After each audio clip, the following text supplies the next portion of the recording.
Halo anak-anak hebat di seluruh Nusantara, bagaimana kabar kalian? Tetap semangat dan sehat semua ya. Baik, jumpa lagi saat ini kita akan belajar bersama dalam program Kids Academia bersama saya, Ibu Dewi, tempat kita belajar dan bermain bersama.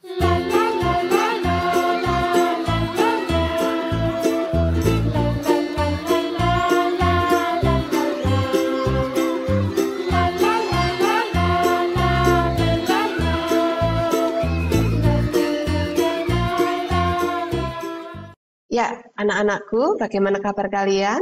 Kuharap kalian semua dalam kondisi yang sehat dan semangat ya.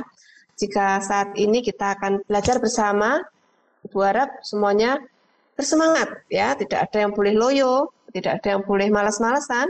Nah, karena kita saat ini akan membahas tentang satu tema yang sangat menarik, yaitu tentang bumiku. Baik, berbicara tentang bumi, kira-kira apa saja yang berada dalam pikiran kalian? Nah, bumi itu bentuknya apa ya? Apakah dia segitiga? Apakah dia kotak? Ataukah lingkaran? Ataukah yang lain?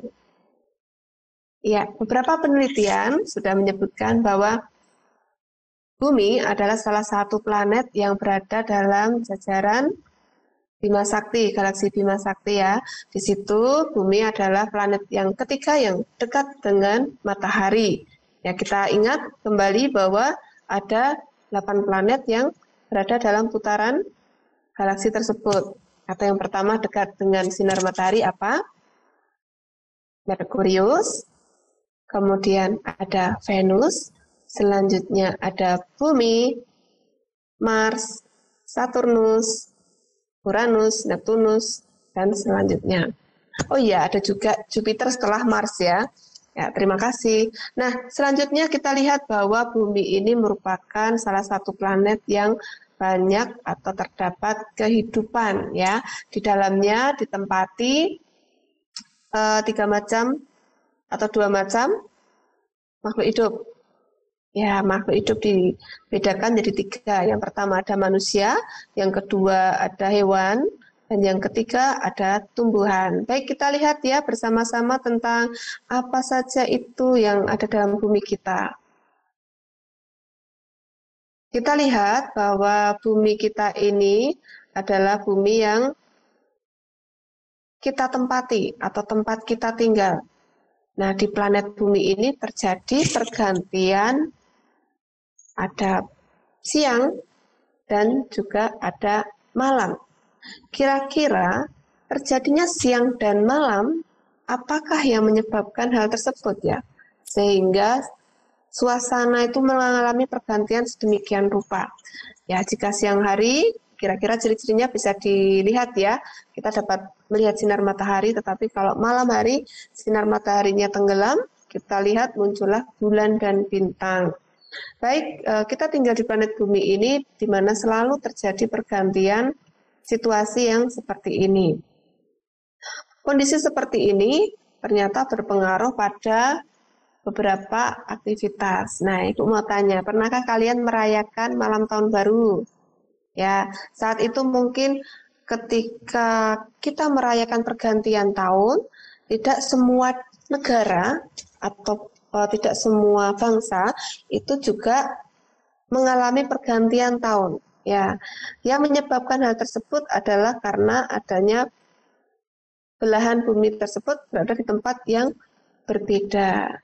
Beberapa akibat yang terjadi ini itu disebabkan oleh yang namanya rotasi bumi ya.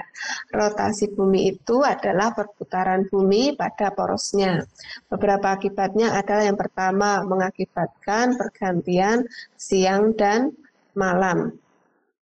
Baik, berbicara tentang rotasi bumi, itu adalah perputaran bumi pada porosnya, itu ternyata menyebabkan beberapa hal. Yang pertama selain siang dan malam adalah perbedaan waktu. Nah, kemudian ada juga gerak semu harian benda langit, kemudian pembelokan arah mata angin, pembelokan arus laut, dan perubahan arus laut, dan lain sebagainya. Baik, berbicara tentang perbedaan waktu, kita lihat Indonesia ini terbagi menjadi 3 wilayah pembagian waktu. Ada yang tahu? Coba. Ya, benar sekali, kita mengalami 3 perbedaan atau pembagian waktu. Yang pertama adalah waktu Indonesia bagian Barat. Yang kedua ada yang tahu? Ya, yang kedua adalah waktu Indonesia Tengah atau WITA. Kemudian yang ketiga adalah waktu Indonesia Timur atau yang sering disingkat WIT. Nah, ketiga pembagian tersebut ternyata berada di tempat-tempat yang tidak sama atau berada di kota-kota yang berbeda. Contohnya adalah pada WIB atau waktu Indonesia Barat ini. Kita lihat bahwa untuk WIB sendiri wilayahnya terletak pada 105 derajat bujur timur. Nah, dengan selisih waktu 7 jam lebih awal dibandingkan dengan waktu Greenwich atau yang sering kita sebut sebagai GMT. Ya, wilayah meliputi seluruh provinsi Sumatera, kemudian ada Jawa, Kalimantan Barat, kemudian Kalimantan Tengah, Madura, dan pulau-pulau kecil di sekitarnya. Nah, kira-kira kondisi seperti ini apakah sama dengan yang daerah waktu Indonesia bagian tengah atau yang sering kita singkat sebagai WITA?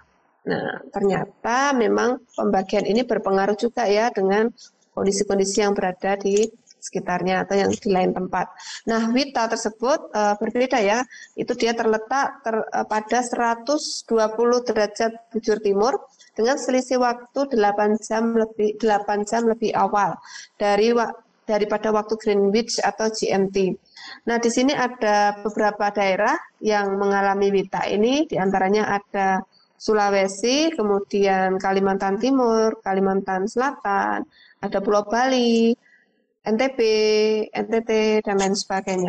Nah, tadi sudah ada WIB, sudah ada WITA atau WITA, dan yang terakhir kita akan mengenal WIT atau waktu Indonesia Timur. Nah, kira-kira apa kalau tadi ya, kita ingat perbandingan dengan waktu Greenwich-nya, ternyata dua tadi berbeda. Demikian juga yang waktu Indonesia Timur ya. Dia mengalami selisih waktu 9 jam lebih awal ya. Dengan letak yaitu sekitar 135 derajat bujur timur. Nah, wilayah-wilayah yang ada pada tempat atau yang mengalami pembagian waktu ini adalah ada daerah Maluku dan Papua. Nah, baik, dari ketiga pembagian wilayah ini kita tahu bahwa Indonesia itu ternyata sangat luas ya. Dari Sabang sampai Merauke, sampai kita bisa terbagi menjadi 3 pembagian waktu. Karena memang tidak sama ya letaknya, yang satu lokasinya tidak sama dan itu berpengaruh juga pada bumi ini, berpengaruh juga tentang pancaran sinar matahari yang menyinari. Baik, terkait dengan apa itu yang disebut dengan WIB, WIT, dan WITA, kita lihat lagi bahwa kita juga harus belajar lain tentang bumi kita. Nah, ini tadi sudah Ibu sebutkan. Kemudian kita juga ingin tahu ya, apa saja yang bentuknya pada bumi kita itu. Nah, miniatur dari bumi kita ini sering kita kenal dengan istilah apa? Ada yang tahu? Globe ya. Globe adalah salah satu tiruan, yaitu bentuk bumi kita, di mana bumi kita itu berbentuk kira-kira seperti itu. Seperti bola, tetapi bola yang tidak rata ya. Karena kita tahu bahwa bumi kita itu meskipun berbentuk bulat, tetapi ada daerah-daerah yang ada yang menonjol, kemudian ada juga yang mencekung ya. Bagian yang naik itu bisa juga dipengaruhi diantaranya apa? Yang pertama ada daerah pegunungan, perbukitan, dan lain sebagainya. Sedangkan yang landai mungkin itu adalah dataran rendah, dan lain sebagainya. Berbeda lagi dengan daerah yang curam atau lengkung ke dalam, itu berpengaruh juga dengan adanya daerah-daerah tebing ataupun dasar lautan yang memang dalam. Nah, kenapa kita bisa berada dan berdiri di atas bumi kita? Nah, kira-kira apa yang mempengaruhi tersebut ya? Apakah bumi kita ini memiliki lem? Ataukah ada gaya yang lain? Ada hal-hal lain yang memang berpengaruh? Yuk kita pelajari bersama setelah ini ya. Nah, berbicara tentang bumi, bumi itu memiliki keistimewaan. Yang pertama adalah dia memang memiliki gaya yang disebut sebagai gaya gravitasi atau gaya tarik bumi. Itulah yang menyebabkan kita ini dapat berjalan di atas bumi. Demikian juga ketika ada buah, kenapa buah jatuh itu tidak ke atas ya, tetapi buah jatuh itu justru ke bawah. Itu juga salah satu pengaruh dari yang namanya gaya gravitasi bumi. Gaya gravitasi bumi ini juga mempengaruhi dengan yang lain. Misalkan air terjun. Air terjun kenapa ya tidak ke atas? Air terjun kan mesti ke bawah. Nah, itu juga salah satu pengaruh dari adanya gaya gravitasi bumi. Baik, terkait dengan apa saja itu bumi, kita lihat kembali ya kepada peta atau globe. Ya, peta atau globe. Di sini siapa yang pernah melihat peta atau globe? Adakah kesamaan antara peta dan globe itu? Ya, pada peta dan globe itu kita lihat adanya gambar-gambar pulau yang pertama. Kemudian apalagi? Ya, ada keterangan ya tempat-tempat atau lokasi-lokasi kota-kota dan negara. Cuman perbedaannya untuk peta ini biasanya disajikan dalam lembaran, kemudian kalau globe ini memang disajikan dalam bentuk seperti bulatan bola. Nah, perbedaan ini ternyata ada juga persamaannya ya. Di antaranya adalah banyak garis-garis yang berada pada kedua miniatur tersebut. Sebenarnya kalau kita lihat, sebenarnya ya, itu kita lihat dalam bentuk yang nyata itu tidak ada, tapi itu merupakan salah satu garis bantu yang memudahkan kita untuk mengenal beberapa tempat atau memudahkan kita mengetahui lokasi dari suatu tempat tertentu. Nah, beberapa garis tersebut dinamai ya, ada yang disebut sebagai garis bujur, ada juga garis lintang, dan juga garis khatulistiwa. Baik, untuk selanjutnya kita lihat tentang ketiga macam garis tadi. Apakah yang disebut dengan garis khatulistiwa? Mungkin bisa kita lihat di sini bahwa sebenarnya garis khatulistiwa itu bukan garis yang merah panjang gitu kan di tengah-tengah dunia, bukan seperti itu. Itu sebenarnya adalah garis khayal yang melingkari bumi. Jadi khayal itu seolah-olah ada tetapi sebenarnya tidak ada secara nyata. Yang diperkirakan itu merupakan garis tengah bumi yang dapat membelah bumi menjadi dua bagian. Ada di bagian utara dan juga ada yang selatan. Nah, untuk utara biasanya berada yang di atas, kemudian selatan bagian di bawah. Ujung-ujung bumi tersebut biasa ditandai dengan warna yang lebih putih karena diperkirakan di situ adalah bermusim salju atau musim dingin abadi. Baik, untuk selanjutnya kita lihat ya bahwa pada peta ini ada warna biru dan hijau. Biru, ada hijau, ada juga coklat dan lain sebagainya. Tetapi yang mendominasi di situ adalah warna biru. Nah, warna biru di sini sebenarnya adalah salah satu gambaran bahwa itu adalah laut atau daerah perairan dalam, perairan di pinggir. Nah, itu ada warna-warna tertentu yang membedakan mana yang termasuk laut dalam dan juga mana yang termasuk pantai. Nah, teman-teman mungkin bisa membedakan di situ ya. Kemudian ada juga daerah yang berwarna hijau dan juga coklat muda ataupun tua, itu menandakan kalau hijau itu masih banyak hutan atau tempat-tempat yang hijau, tapi yang sudah coklat itu biasanya lebih ke arah yang sudah masuk ke perkotaan dan juga menandakan tergantung ya dari apa yang ingin dideskripsikan dari peta tersebut. Baik, kita lihat bahwa di sini juga ada yang disebut garis bujur. Nah, garis bujur di situ bentuknya seperti itu ya, anak-anak.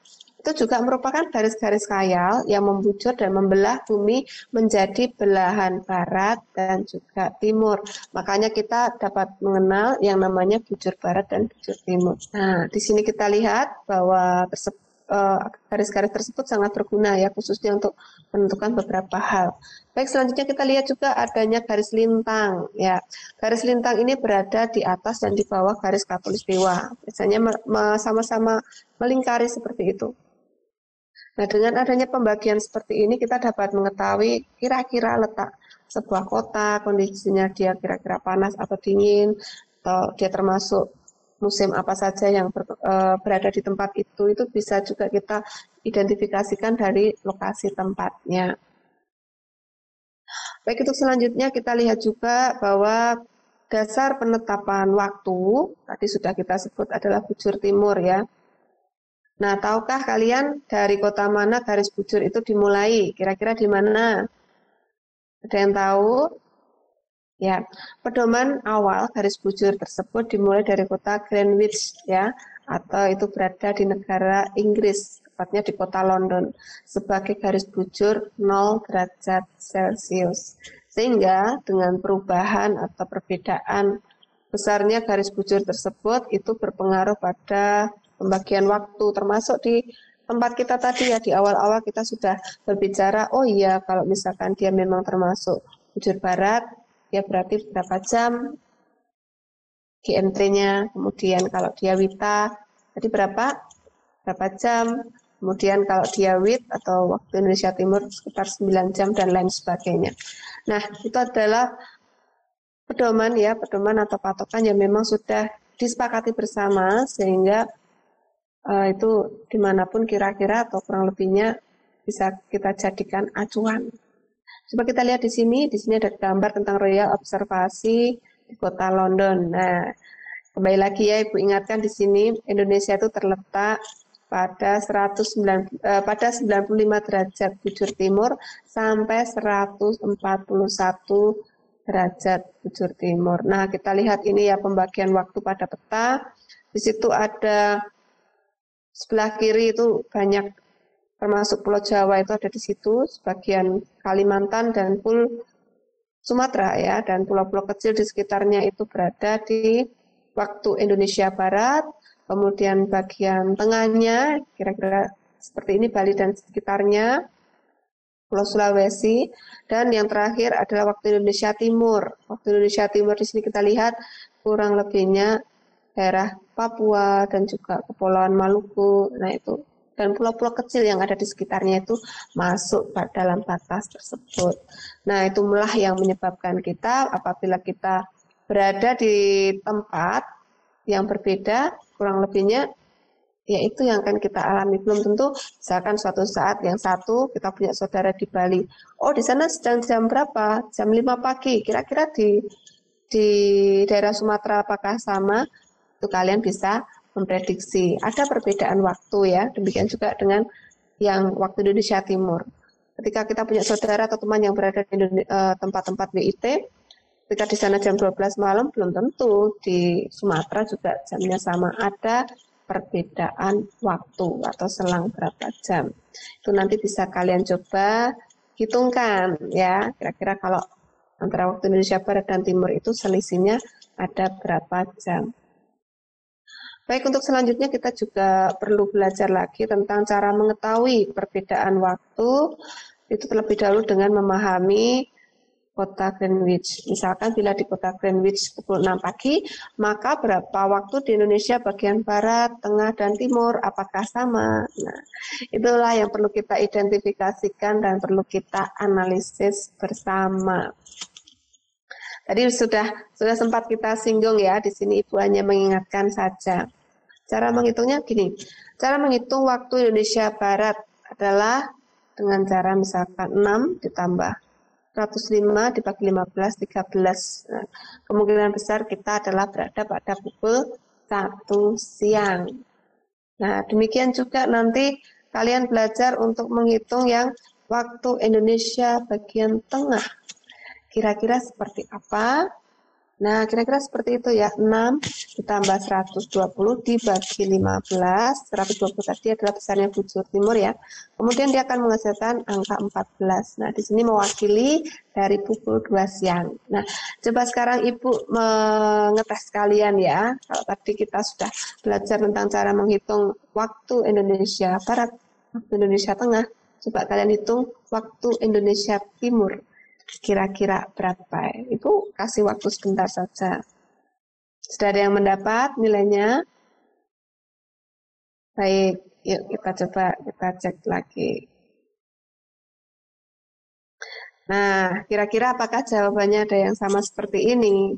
Nah, cara menghitungnya sama ya, dengan cara menambahkan 6 ditambah 130, ya kemudian dibagi 135, kemudian dibagi 15, akan menghasilkan 15. Nah, Ibu juga ingin mengenalkan kalian tentang operasi bilangan hitung di sini.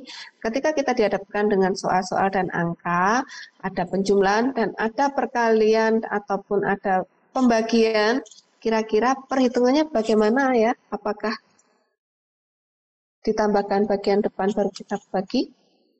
Ataukah bagaimana? Ya, di sini kita akan mengenal tentang prioritas. Penjumlahan dan pembagian itu prioritasnya berbeda. Ya, akan kita dahulukan yang mana? Nah, ingat ya, dalam operasi hitung perkalian, itu perkalian dan pembagian itu adalah lebih kita utamakan dibanding dengan yang penjumlahan dan juga pengurangan. Nah, sehingga cara untuk menyelesaikan operasi hitung ini adalah dengan cara kita memprioritaskan atau mendahulukan yang pembagian terlebih dahulu dibandingkan dengan penjumlahan. Jadi kalau tadi ada teman-teman yang tidak ketemu, kok jawaban saya berbeda, mungkin ini penyebabnya ya. Bukan 6 ditambah 135 baru hasilnya dibagi 15. Tetapi cara menghitungnya adalah kita utamakan yang pembagian terlebih dahulu. 135 dibagi 15, itu kira-kira ada berapa?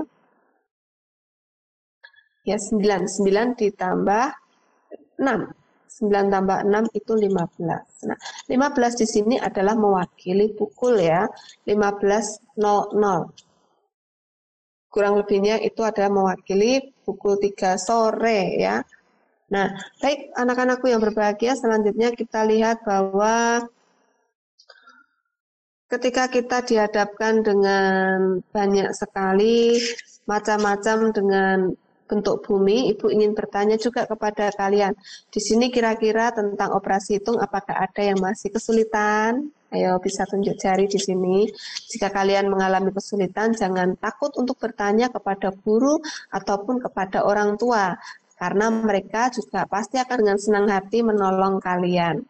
Baik, di sini Ibu juga akan membantu kalian tentang adanya Indonesia memiliki berbagai macam suku bangsa. Ya, kalau tadi kita melihat ada waktu Indonesia Barat, Tengah, dan juga Timur, ternyata itu terdiri dari beberapa pulau. Setiap pulau itu memiliki banyak suku bangsa yang kemungkinan besar, tidak hanya satu. Nah, baik terkait dengan berbagai macam dari suku bangsa tersebut, kita diingatkan bahwa Indonesia ini memang negara yang kaya akan kebudayaan ya. Ada di Bali ada suku Bali, kemudian di Jawa ada suku Jawa, ada di Sumatera ada suku Minang, suku Batak, dan lain sebagainya. Setiap suku memiliki karakteristik yang berbeda-beda.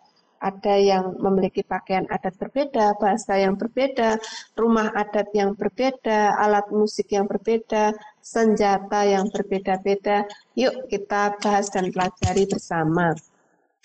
Namun kita juga diingatkan bahwa Indonesia ini selain kaya akan budaya, juga mengajarkan kita tentang bagaimana rasa cinta kita terhadap tanah air dan bangsa. Karena apa?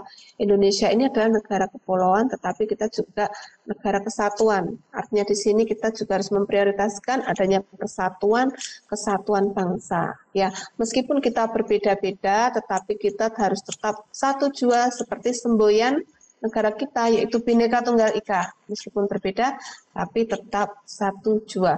Hal itu dapat diwujudkan dengan sikap ya, sikap yang bisa memupuk hal tersebut. Di antaranya adalah sikap saling menghargai, saling menghormati, tenggang rasa, suka menolong orang, dan terlebih lagi cinta tanah air dan bangsa. Baik, terkait dengan apa yang sudah kita lihat, yaitu tentang bumiku, kita ingat juga bahwa adanya pembagian waktu ini berpengaruh juga saatnya kita mengalami tempat yang berbeda-beda cuaca dan kondisinya. Kemungkinan begini, di daerah yang WIT, jangankan di daerah yang lokasinya jauh ya, tapi dekat saja berbeda. Nah, kita dilihat untuk cuaca. Cuaca di sini untuk daerah yang berada di lokasi waktu Indonesia Timur mungkin sangat berbeda atau berbeda dengan waktu Indonesia Barat, daerah di sana, tetapi bisa juga sama. Nah, adanya pengaruh tersebut, kita melihat adanya musim hujan dan musim kemarau. Nah, ketika kedua musim ini hujan, ada penyakit yang datang. Ada penyakit yang menular dan ada penyakit yang tidak menular. Nah, berbicara tentang penyakit, apakah itu yang disebut penyakit? Ya, penyakit itu ternyata sangat merugikan kita ya. Penyakit itu kondisi di mana badan kita itu dapat dibuat sakit karena adanya penyakit tersebut.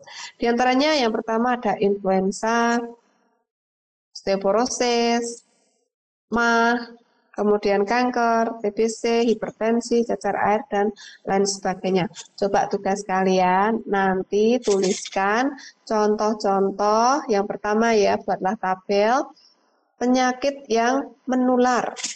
Dan tabel yang kedua, penyakit yang tidak menular. Nanti silahkan kalian tulis di sana, kemudian kalian catat mana saja yang termasuk penyakit menular, mana saja yang termasuk penyakit tidak menular. Nah, hasilnya nanti silahkan kalian catat, kalian kumpulkan, dan mintalah guru kalian untuk mengecek hasil pekerjaan kalian. Baik anak-anak yang berbahagia, saat ini pelajaran tentang bumi sebenarnya masih banyak lagi, tetapi kita akan sambung lagi dalam kesempatan yang akan datang. Kita akan jumpa kembali untuk bermain dan belajar dalam program Kids Academy ya, khususnya pada program TV Andi, tempat kita belajar dan bermain bersama. Sampai jumpa pada kesempatan dan program selanjutnya.